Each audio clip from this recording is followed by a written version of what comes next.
Okay, so you've asked me to talk about our strengths and our improvement opportunities for Moneybox, and particularly around our sort of investment in people. I hope you don't mind. There's quite a lot to cover off here, so apologies up front if I do go on a little bit. Okay, so if we do start at the strategy piece for Moneybox, I think since Johnny's come in, I think we've spent an awful lot of time focusing on this and focusing on this really well.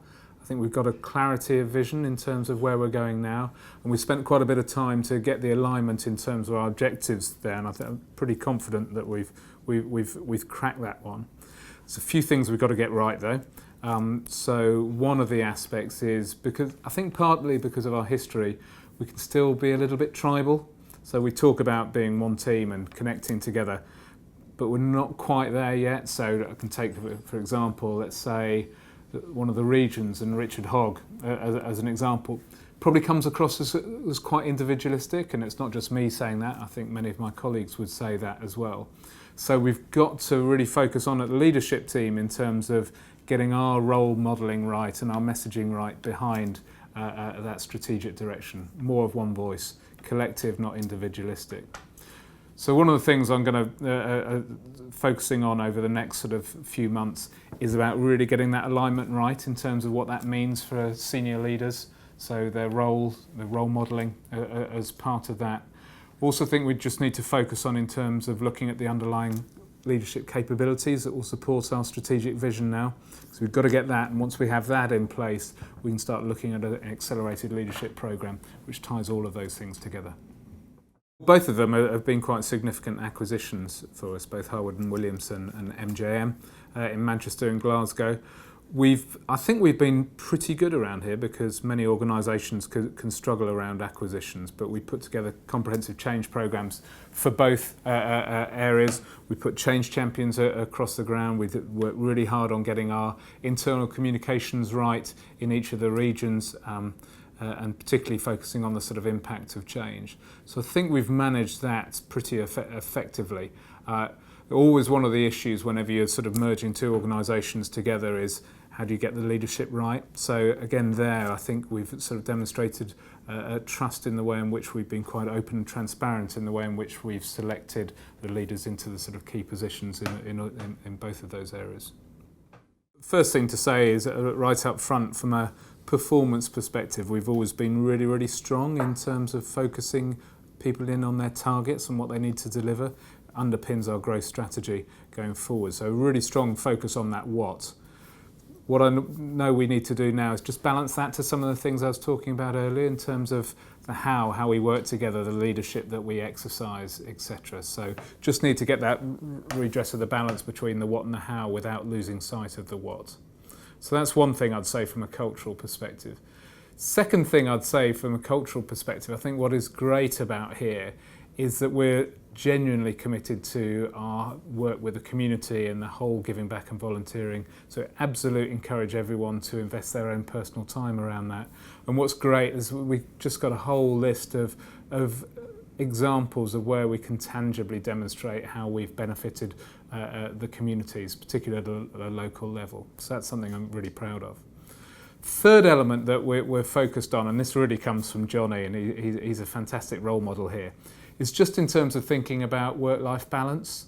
So Johnny, you may know, is a marathon runner, so he's an absolute advocate of our 10,000 Steps programme and also the investment we've made in terms of Sports Unlimited. So those are really important.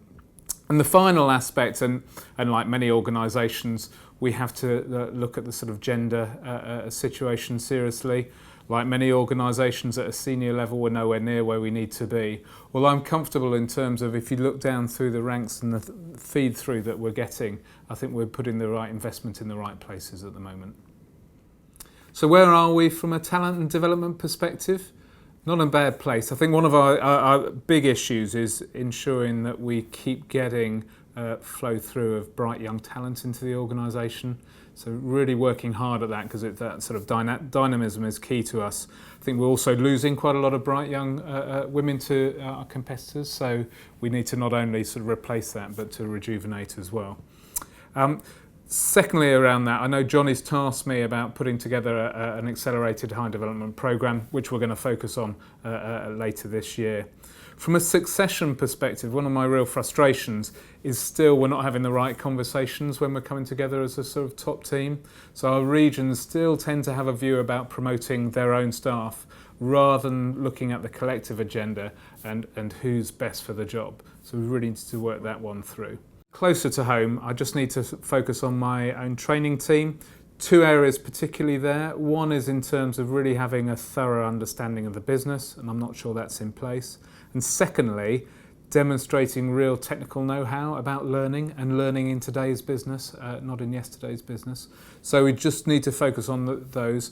I think will probably end up in some people moving on within their roles and bringing that deeper technical learning expertise in.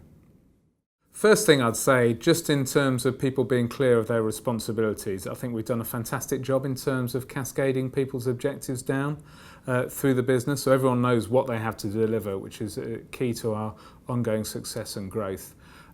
Just if you want some stats around that, 98% of people have already had their objectives completed at the start of this year, which is fantastic. So really pleased around that. Also, secondly, focused in terms of clear role accountabilities and responsibilities. So I think we've invested quite heavily around that. So again, I'm pretty confident that on paper people know what their responsibilities are. I always have a concern in terms of practically whether they're actually delivering online, particularly within some of our regions, as I've discussed before. So that's one thing we need to be aware of. Thirdly, just in terms of a consequence of our scale now through the acquisitions, we put in place HR and finance shared service centres, which is really good in terms of being very, very clear in terms of where frontline responsibilities sit and those support functions.